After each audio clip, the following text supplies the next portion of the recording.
Phase 1. The hook. Visuals. Slow motion shot of waves crashing against a dark, rocky shore.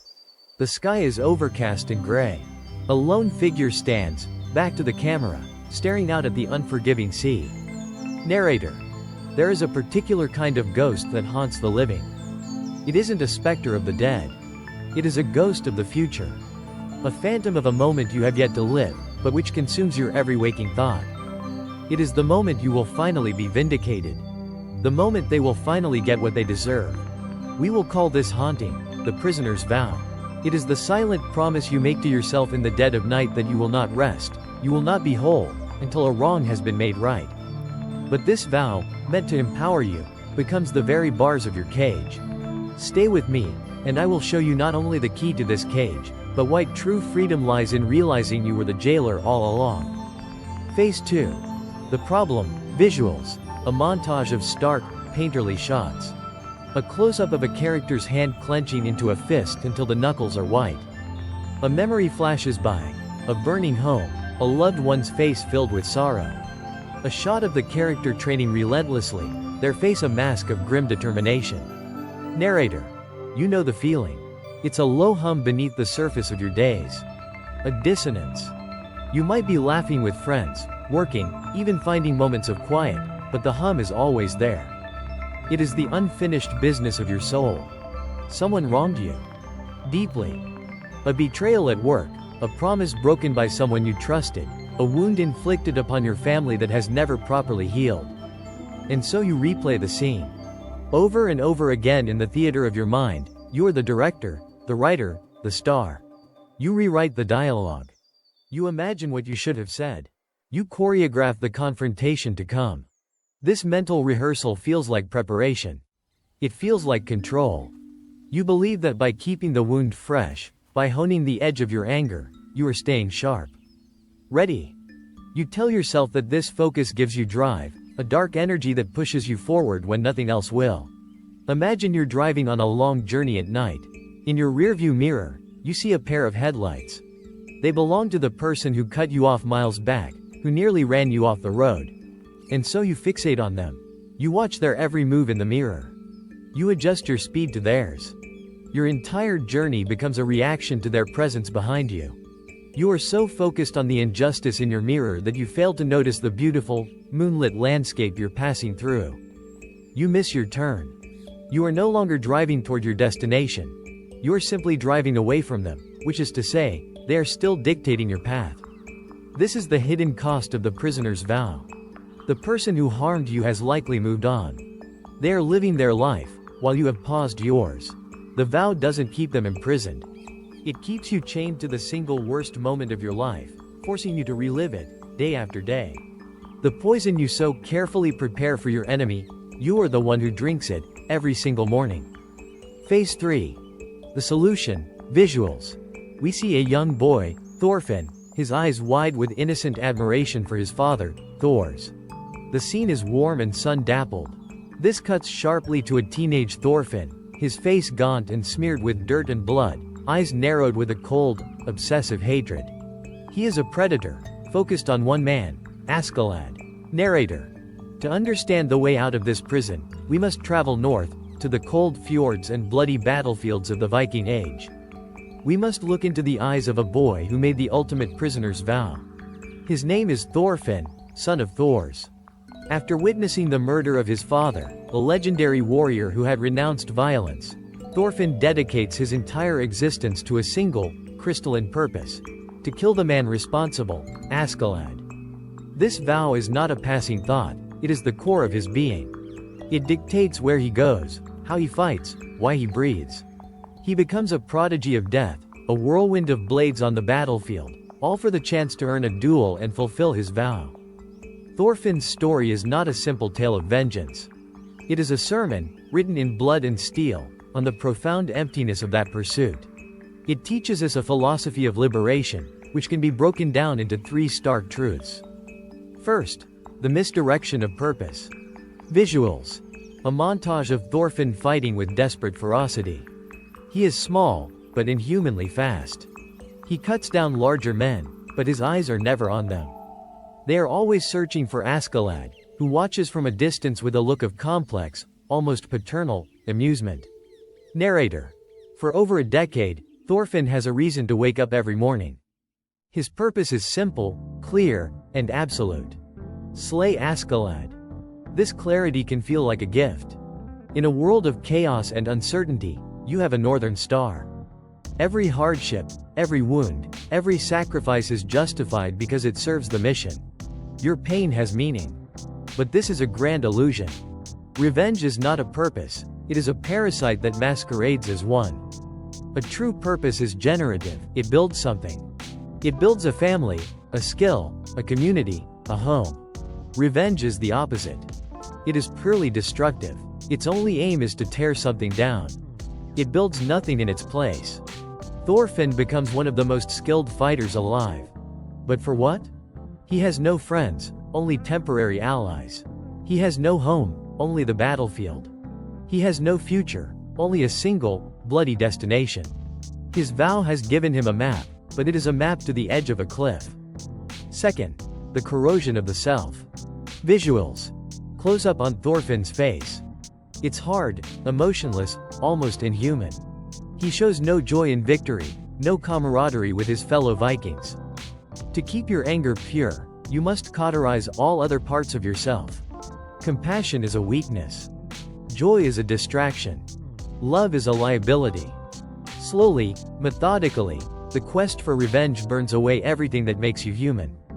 Think of a master blacksmith forging a sword. He takes a piece of iron and puts it to the fire. He hammers it, folds it, quenches it. He grinds away every imperfection, every ounce of superfluous material, until all that remains is a single, sharpened edge. This is what Thorfinn does to himself. He grinds away his childhood, his mercy, his capacity for connection. He becomes a perfect weapon. But a weapon has no will of its own. You allow them to shape you. Third, the nature of the void. Visuals. The pivotal scene. Askeladd is dying, but not by Thorfinn's hand. He lies in a pool of his own blood. Thorfinn rushes to him, his face a canvas of confusion, disbelief, and utter despair. He screams, a raw, animalistic cry of loss, not of triumph. Narrator. This is the final, most brutal lesson. The prisoner's vow promises a moment of catharsis. A release. The closing of a circle. It promises that once the debt is paid, you will be free. This is a lie. When Thorfinn's moment finally arrives, it is stolen from him. Askeladd is cut down by another. And in that instant, Thorfinn's world does not click into place. It shatters. The northern star he has followed for over a decade vanishes from the sky, and he is left adrift in an endless, black ocean. His scream is not the scream of a man who has lost his enemy. It is the scream of a man who has lost himself.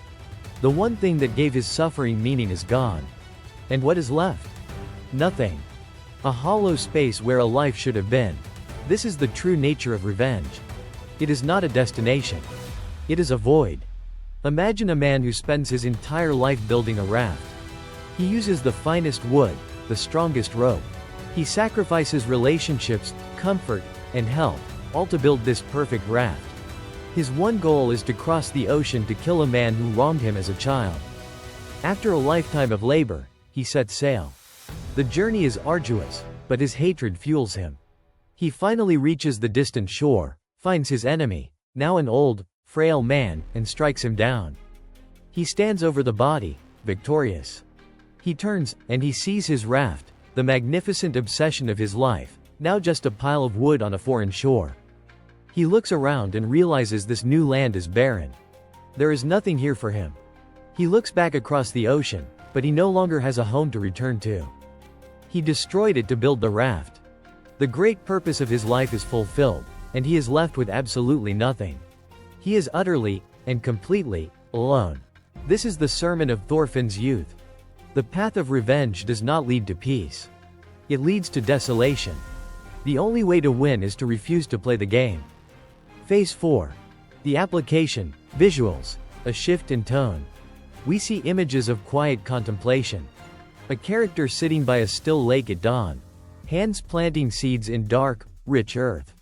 The sun breaking through heavy clouds. The visuals are about rebuilding, not destroying. Narrator. Understanding this philosophy is one thing. Living it is another. The ghost of injustice is persistent. So how do we exorcise it? How do we break the prisoner's vow and walk out of our self-made cage? It is not a single, grand act. It is a series of small, deliberate choices. A quiet rebellion against the tyranny of the past. Here are 4 practical steps, a guide to reclaiming your own narrative. Step 1. Identify your vow. Narrator. You cannot break a chain you do not see. The prisoner's vow is often unspoken, a silent contract you've made with yourself. Your first task is to drag it into the light. Take a piece of paper, or simply find a quiet moment alone. Ask yourself, what is the story I tell myself about this injustice? What must happen for me to feel at peace? Be brutally honest. Write it down. Maybe it sounds like, I will not be truly happy until my ex-partner admits they were wrong. Or, I will only feel successful when I have surpassed the colleague who sabotaged me. Or, they will not get away with what they did to my family. I will see to it. Give it a name. Look at it. This vow, this sentence, is the ghost. It is the architect of your prison. Recognizing it for what it is, not a noble quest, but a piece of code that is running your life, is the first, and most crucial, step toward rewriting it. Step 2. Conduct an honest audit. Narrator. Now, draw a line down the middle of a page. On the left side, list everything you believe you will gain when your vow is fulfilled. Closure. Justice. Peace. Vindication. Satisfaction. On the right side, list what the vow is costing you right now, today. Be specific. Mental energy. Hours spent ruminating. The bitterness that sours your good moods. The suspicion that makes you guarded in new relationships. The joy you miss because your mind is elsewhere. The sheer, exhausting weight of carrying this anger with you, every single day. Look at the 2 columns. The left is a fantasy of the future. The right is the reality of your present. The vow promises a reward, but it demands payment in advance, every single day, with the currency of your life. Is the price still worth it? Step 3. Build a new destination. Visuals. A character unfurling a new, blank map. They are not looking backward, but forward, towards a distant, sunlit horizon. Shots of them learning a new skill, carving, farming, navigating by the stars. Narrator. A life defined by opposition is not your own. As long as your goal is tied to another person, they remain the protagonist of your story. You must write them out of the script. This is not about forgiveness, not yet. It is about a radical act of self-interest. It is about changing your focal point. Ask yourself this question. If this person in this event were completely erased from my past, what would I want for my life? What brings me a sense of quiet satisfaction, completely independent of anyone else? Write down 3 things. Learn to play an instrument. Grow a garden. Read the books of the great thinkers. Build something with your hands. Walk a pilgrimage route. These are not distractions. These are the building blocks of a new life, a new purpose. They are a declaration that your story is bigger than your wounds. You are building a new destination for your ship, one so compelling that you no longer feel the need to look in the rearview mirror. Step 4. Practice strategic indifference. Visuals. A character sits by a campfire. An ember, representing an angry thought, flares up. Instead of tending to it, the character simply watches it, allowing it to cool and dim on its own. Narrator. The thoughts of anger and injustice will still come. You cannot stop the waves, but you can learn to surf. When the memory of the wrong appears in your mind, do not fight it. But do not feed it, either. Picture the grudge as a fire. Every time you analyze it, replay it, or fantasize about retribution, you are throwing another log on it. The practice of strategic indifference is to simply let it burn. Acknowledge the thought. There is the anger again. Do not judge it. Do not engage with it. Simply observe it as you would observe a cloud passing in the sky. Then, gently, deliberately, turn your attention to your new destination. Think about your garden. Hum the tune you are learning. Focus on the feeling of the earth beneath your feet. Each time you do this, you starve the fire of oxygen. It will flare and sputter, demanding your attention. But with time and practice, it will shrink. It may never be extinguished completely, but it can be reduced to a single, cold ember that no longer has the power to burn your house down. This is not weakness. It is the highest form of discipline. Phase 5. The proof. Visuals. The aftermath of Askeladd's death. Thorfinn is a hollow shell, his eyes vacant. He is sold into slavery. We see him toiling on a farm, silent, broken. This is the physical manifestation of the void. Narrator. The proof of this philosophy is etched into the very soul of Vinland Saga. After his vow is stolen from him, Thorfinn does not find freedom. He finds a deeper prison. Without the singular purpose of revenge, he is nothing. An empty vessel. He becomes a slave, not just in chains, but in spirit. This is the void made manifest. The desolation at the end of the path of vengeance. His body keeps moving, but his life is over. The 19th century philosopher Friedrich Nietzsche warned of this very phenomenon.